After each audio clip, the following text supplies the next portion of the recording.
So now what is diction? Because remember, today's lecture was, do my students understand the difference of the definition of voice and diction? So diction describes the individual sounds of the language. B, t, d, k, g, f, v, s, z, s, z, sh, zh, l, r, y.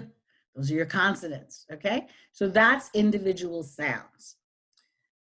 So in this class, we're going to learn the production or pronunciation of standard American English, how the sound in the word should be produced. Now, what happens is different areas or regions within North America speak it differently. They speak a form of standard American English. And depending on the region, it may sound differently. So in Boston, pack the can, the bag, yeah. That's distinct Boston because they don't have the sound. They omit it. So that's their regional speech behavior.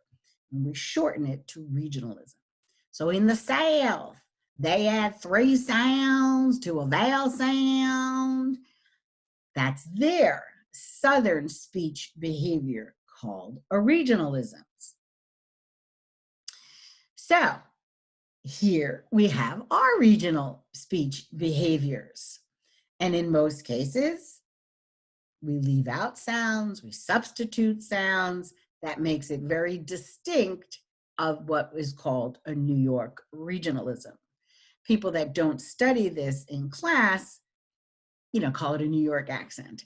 The difference between an accent and a regionalism is accent, you're using the pitch from your first language or another language you speak.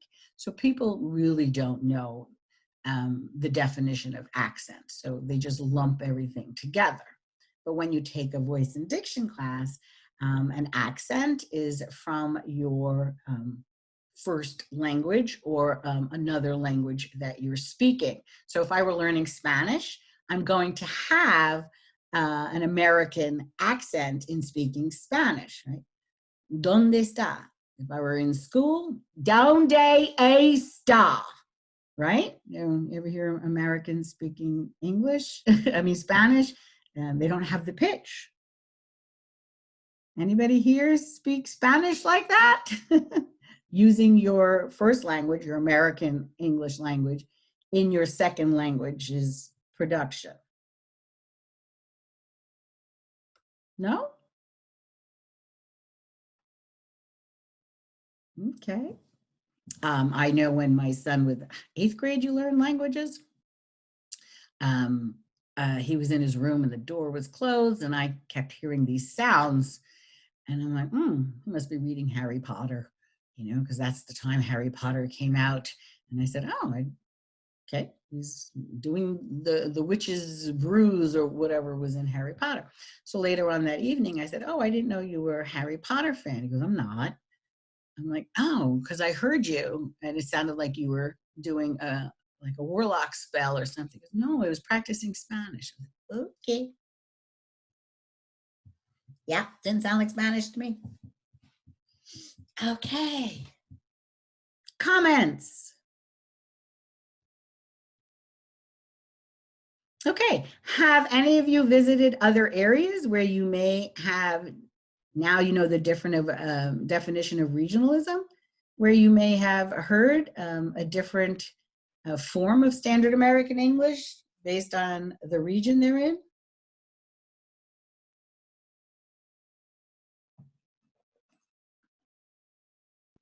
Massachusetts, Cape Cod specifically. Yeah.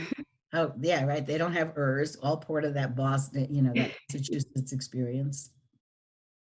Yeah, when we go there, my girlfriend, she's like, I can't understand. She just doesn't want to understand. I'm like, they just don't have an We don't have too sometimes, right? How many of us say her, dollar, doctor?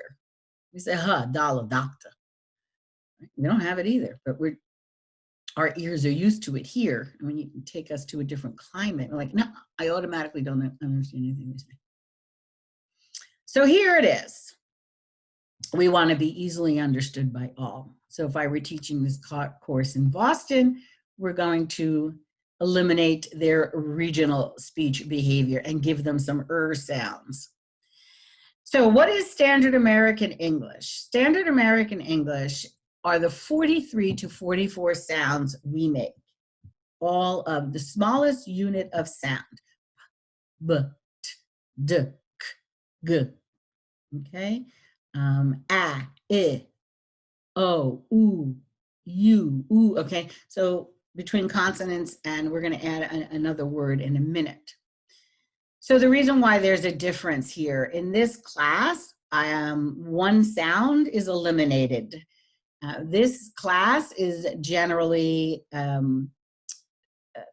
standardized to national news broadcasts. So your national news is CNN, or your prime stations 247, 630 is your national news. Other than that, they're local announcers and may have more local regional speech behaviors. So the sound that we eliminate is the WH sound. That spelling is produced as W. So where, when, why, white is pronounced, as I just did, as a W and not a Wh. Where, when, why, white. So if you're an actor and you're going main stage, you have to use the where, when, why, white. But if you're using digital broadcast, it's where, when, why, white, because the extra is too much noise. It's too much white noise for digital purposes. And many of you may have seen the Wheat Thins commercial.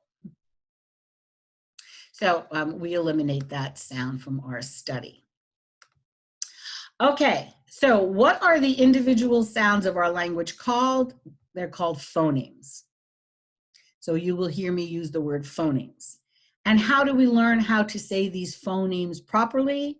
Chapters 5 and 6, where we learn the IPA, which is an abbreviation of the International Phonetic Alphabet.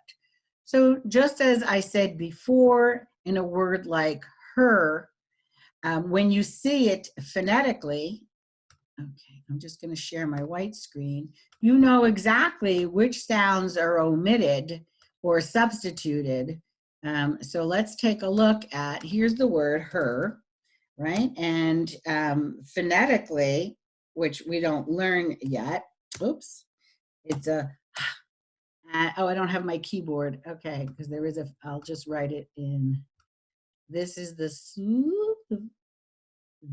this is the phonetic symbol for It's a little bit weird here, the way I wrote it. But that's her. Okay, it didn't match.